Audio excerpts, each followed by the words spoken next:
Elle s'est éteinte jeudi en fin d'après-midi à son domicile, en région parisienne. C'est dans la tendresse et l'affection des siens qu'elle est partie rejoindre les étoiles. C'est avec cette tendre déclaration que Virginie Ledieu a annoncé, le 24 mars, le décès de la comédienne Marion Guilhem. Fille aînée de cette dernière, elle est le fruit de ses amours avec son ex-mari, un certain Philippe Ledieu que l'interprète du Guet avait épousé un an plus tôt, en 1959. Je me suis mariée pour être dans l'air du temps, parce qu'à l'époque, les filles devaient se marier, c'était une honte de ne pas trouver quelqu'un qui vous épouse, s'était souvenu Marion Guilhem, en mars 2016, sur le tournage pour France 2 de La Parenthèse Inattendue. Ça se passait pas très bien entre mon père et ma mère donc c'était très difficile, avait confié Virginie Ledieu, en 2021, au cours d'un numéro de Ça commence aujourd'hui consacré aux enfants de célébrités. Si l'actrice de 62 ans garde un souvenir amer de son enfance, elle n'est pas la seule à avoir souffert durant cette période. Mon mari, évidemment, ne voulait pas divorcer. Ça ne se faisait pas, et, à l'époque, les hommes avaient le marché en main.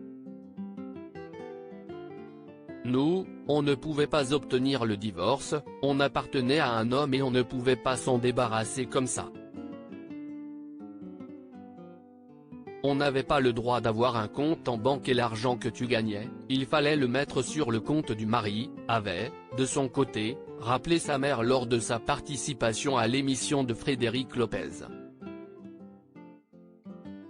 Ces tragiques décès de personnalités qui ont déjà marqué l'année 2023 je l'ai cueilli là-dessus si la défunte comédienne a ensuite vécu une idylle avec Jacques Martin, de 1968 à 1972, puis avec son confrère suisse Jacques Verlier, donnant alors naissance à 2 garçons, c'est en usant d'un étonnant stratagème qu'elle est parvenue à obtenir le divorce auprès du père de sa fille.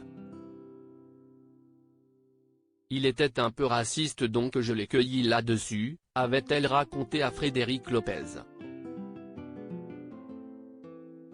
Un jour, je lui ai téléphoné et je lui ai dit, j'ai un truc très grave à t'annoncer. Écoute, voilà, je suis amoureuse d'un jeune garçon, il fait ses études de droit, il est formidable, il est très brillant et il est noir. Il est assez noir comme garçon. Je suis enceinte et je vais garder l'enfant mais le problème, c'est qu'il va prendre ton nom, il ne peut pas le reconnaître. Le lendemain, j'avais son avocat au téléphone et le divorce était lancé, avait ainsi narré Marion Guilhem, précisant qu'il s'agissait d'un divorce à S. et tort. Et de conclure, l'air résigné, à l'époque, on payait cher de vouloir divorcer de son mari. Cette expérience amère et douloureuse avait définitivement dénigré l'institution maritale aux yeux de l'épouse fictive de Raymond en scène de ménage. J'ai été marié 4 ans, avec le père de Virginie. Si vous n'êtes pas trop masochiste, le mariage est une expérience que vous ne vivrez qu'une seule fois, rire, avait ironisé Marion Guilhem lors d'une interview à France Dimanche, en juillet 2016. Et d'ajouter avec malice, depuis, je cours devant les hommes, malgré mon arthrose au genou, pour qu'ils ne me rattrapent pas. Article écrit en collaboration avec 6 médias. Crédit photo, capture d'écran YouTube @ La Parenthèse Inattendue.